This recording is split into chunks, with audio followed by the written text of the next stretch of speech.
Good evening friends. ஆசி பாட்காஸ்ட்டை கேட்டுக்கொண்டிருக்கக்கூடிய என்னுடைய அருமைமிக்க சகோதர சகோதரிகள் அனைவருக்கும் வணக்கத்தை தெரிவித்துக்கொண்டு, இந்த நல்ல நாளிலே 78 ஆண்டு சுதந்திர தினம், இந்த சுதந்திர தினத்தை நம்ம சுதந்திர காற்றை சுவாசிப்பதற்கு காரணமாக இருந்தவர்களை நினைவு கூற வேண்டும். அந்த வகையில் இந்த மண் பயனுற வேண்டும் என்பதற்காக, இந்த மண்ணிலே மங்களகரமான மாற்றம் ஏற்பட்டதற்காக தியாகம் செய்தவர்களெல்லாம் நம்ம போற்றி மதிக்க வேண்டும். அந்த வகையில் இந்த தேசத்திலே வாழ்ந்த இளைஞர்களில் மிகப்பெரிய உதாரணமாக எல்லாருக்கும் இன்ஸ்பிரேஷனாக இருந்தது யார் என்று பார்க்கும்போது மாவீரன் பகத்சிங். பகத்சிங் வாழ்ந்தபோது 12வது வயதிலே ஜாலியன்வாலாபாக் படுகொலை நடைபெறுகின்றது. ஜாலியன்வாலாபாக் மேசக்கர், அந்த படுகொலை நடந்தபோது அது பெரிய அளவிலே 12 வயது இளைஞனை பாதிக்கின்றது. அந்த 12 வயது இளைஞன் ஒரு நாள் காலையிலே நான் வெளியே செல்கிறேன் என்று விடுமுறை நாளிலே கிளம்புகின்றான். போயிட்டு மாலை வரையில் வரல. இரவு ஆயிடுது. லாகூர்லேருந்து அங்கே போகிறதுக்கு ரயில் ஏறி ஜாலியன்வாலாபாக் படுகொலை நடந்த இடத்துக்கு போய் அங்கிருந்து விட்டு ரொம்ப லேட் நைட் வராரு. அவங்க அக்கா அவருக்காக காத்துக்கிட்டு இருக்காங்க, சாப்பாடெல்லாம் எடுத்து வச்சுக்கிட்டு. ரொம்ப சோர்வாக வராரு.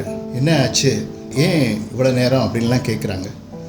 அப்புறம் என்ன, நெத்தியில் ஒரு பெரிய திலகம், அதெல்லாம் வைக்க மாட்டார் அவர், திலகம் வச்சுருக்காரு.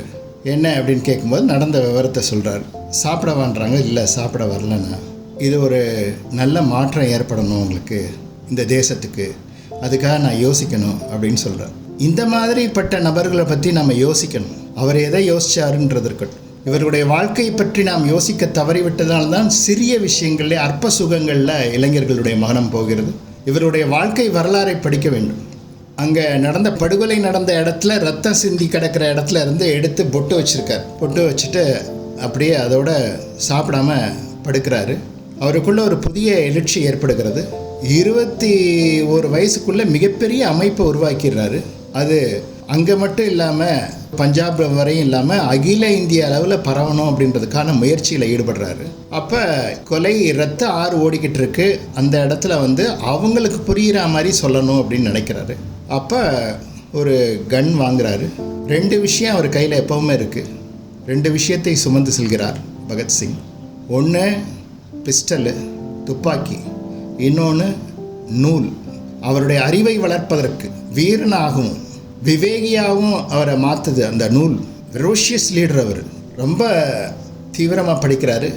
உதாரணமாக அவரை பற்றி சொல்லணும் அப்படின்னு சொன்னால், 1931 மார்ச் மாதம் 23ஆம் தேதி தூக்கிலிடப்படுகிறார்.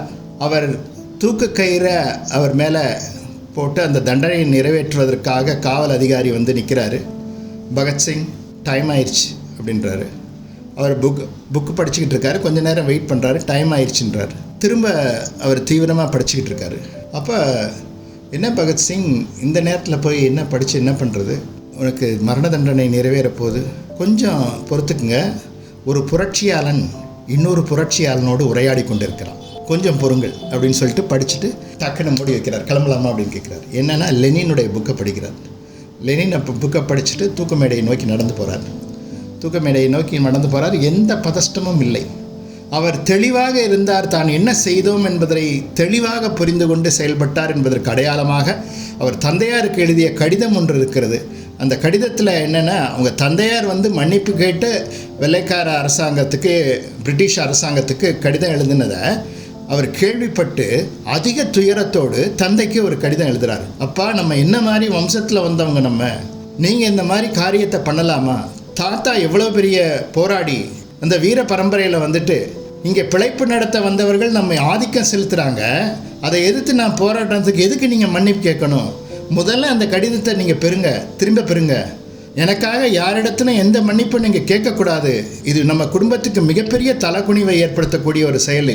இதில் நீங்கள் தயவு செய்து அந்த கடிதத்தை திரும்ப பெறுமாறு கேட்கிறார். நான் மரண தண்டனையை ஏற்க தயாராக இருக்கின்றேன் அப்படின்னு சொல்கிறார்.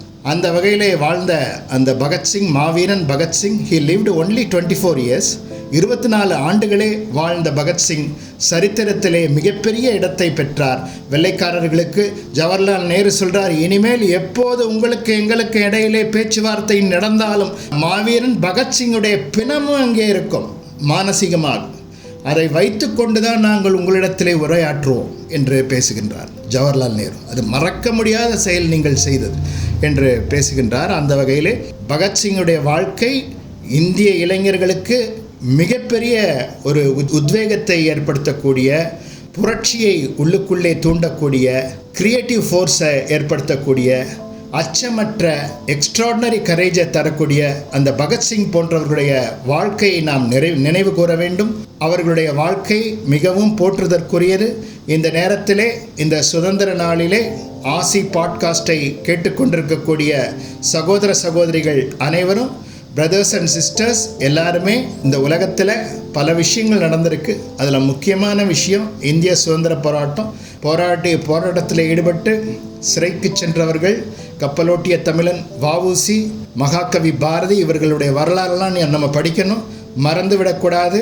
நம்முடைய எண்ணங்களிலே மிகப்பெரிய மாற்றம், நமக்குள்ள மிகப்பெரிய டிரான்ஸ்ஃபர்மேஷன் ஏற்படும். அதனால் எல்லோரும் இதை கவனித்து ஊன்றி படித்து மற்ற சகோதர சகோதரிகளோடு, பிரதர்ஸ் அண்ட் சிஸ்டர்ஸோடு இதை இன்ட்ராக்ட் பண்ணுமாறு கேட்டுக்கொள்கின்றேன். இந்த சுதந்திர தினத்தில் நம்ம எல்லோருக்கும் தேங்க்யூன்னு சொல்லுவோம். இந்த போராட்டத்தில் ஈடுபட்ட அனைவருக்கும் நன்றி கூறி, நாம் நம்முடைய உடல் மனம் புத்தி எல்லாம் நாம் சொல்வது போல் கேட்கக்கூடிய அளவுக்கு வலிமையுடையவர்களாக நாம் மாறணும்.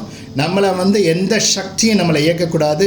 நம்ம உடலை மனதையும் இயக்கக்கூடிய ஒரு பிரம்மாண்ட சக்தி நமக்குள்ளே இருக்குது. அந்த பிரம்மாண்ட சக்தியோடு தொடர்பு கொள்வோம் என்று கூறிக்கொண்டு எல்லோருக்கும் ஹாப்பி இண்டிபெண்டன்ஸ் டேன்னு சொல்லி நிறைவு செய்கின்றேன். வாழ்க வளத்துடன். ஆசி podcast by M.S. Ravishankar Raja.